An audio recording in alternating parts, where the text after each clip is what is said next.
قبل ما نبدأ تخيل إنك كل يوم بتشوف نفس البنت في نفس المكان في نفس الوقت، لكن عمرك ما شفتها بتتكلم مع أي حد ولا حتى حد بيبص لها. والغريب بقى إن محدش غيرك شايفها. رواية البنت اللي على محطة القطر. كريم كان شاب عادي، كل يوم الصبح يروح يركب القطر، وفي كل مرة وهو واقف على الرصيف بيلاحظ بنت قاعدة كده على دكة قديمة، لابسة فستان أبيض وشعرها طويل وماسكة كتاب. عمرها ما بصت لأي حد ولا اتحركت من مكانها. في الأول افتكرها إن دي بنت طبيعية عادي، لكن بعد أسبوع لاحظ إن في حاجة غريبة مش طبيعية. البنت دي موجودة كل يوم سواء الجو مطر أو حر، وحتى لو المحطة فاضية البنت قاعدة في مكانها مش بتتحرك. وفضل الفضول يقتل فيه وقرر إنه يروح يكلمها، وجرب منها وقال لها صباح الخير، والبنت ابتسم وقالت أخيرا حد شافني. في مستغرب، لكن قبل ما يسألها عن أي حاجة القطر وصل، ولما بص لناحيتها تاني ملقاش حد واختفى. تاني يوم كانت قاعدة زي كل مرة،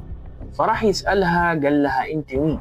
وقالت له أنا مستنية حد. وقال لها مين؟ وقالت له حد وعدني إنه هيرجع تاني. كل يوم كانوا بيتكلموا شوية وكريم يتعلق بيها، لكن الغريب كل ما بيسأل أي حد عنها الكل بيبصله باستغراب. بنت مين؟ مفيش حد قاعد هناك أصلا. وفي مرة صاحبه محمود كان واقف معاه وقال له شايف البنت اللي هناك؟ محمود بص للدكة وقال له دكة إيه يا كريم؟ مفيش حد. وكريم بدأ يخاف، لكن البنت كانت حقيقية وبيتكلموا ويضحكوا، وكمان عرف ان اسمها دانيال. وفي يوم سالها قال لها انت ليه محد بيشوفك؟ فسكتت شويه وقالت عشان انا المفروض ما ابقاش هنا. كريم قلبه وجع وقال يعني ايه، لكن القطر وصل، ولما بص تاني اختفى. رجع البيت وقرر يدور، وبعد ساعات من البحث لقي خبر قديم من 2008 عن بنت اسمها مريم كانت مستنيه خطيبها في المحطه، ولكن حصل حادثه للقطر ومات قبل ما تشوف. كريم انصدم وقال لنفسه انا بكلم روح. لكن الغريب ان الصوره اللي في الخبر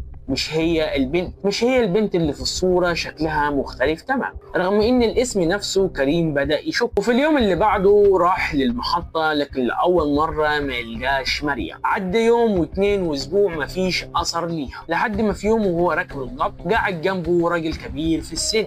الراجل بص له وقال له واضح انك انت كنت بتدور عليها. كريم اتجمد وقال حضرتك تعرف مريم؟ الراجل ابتسم كده وقال لا، انا اللي كنت مستنيها، انا خطيب. كريم حسه بقشعريرة كده وقال انت تقصد البنت اللي ماتت في سنة 2008؟ الراجل ضحك كده وقال له لا يا ابني، انا اقصد بنت. كريم استغرب، بنتك؟ الراجل اخرج صورة من جيبه، ولما كريم شاف الصورة اتجمد مكانه. دي نفس البنت، نفس الفستان، نفس الملامح، نفس كل حاجة، لكن الصورة كانت حديثة متصورة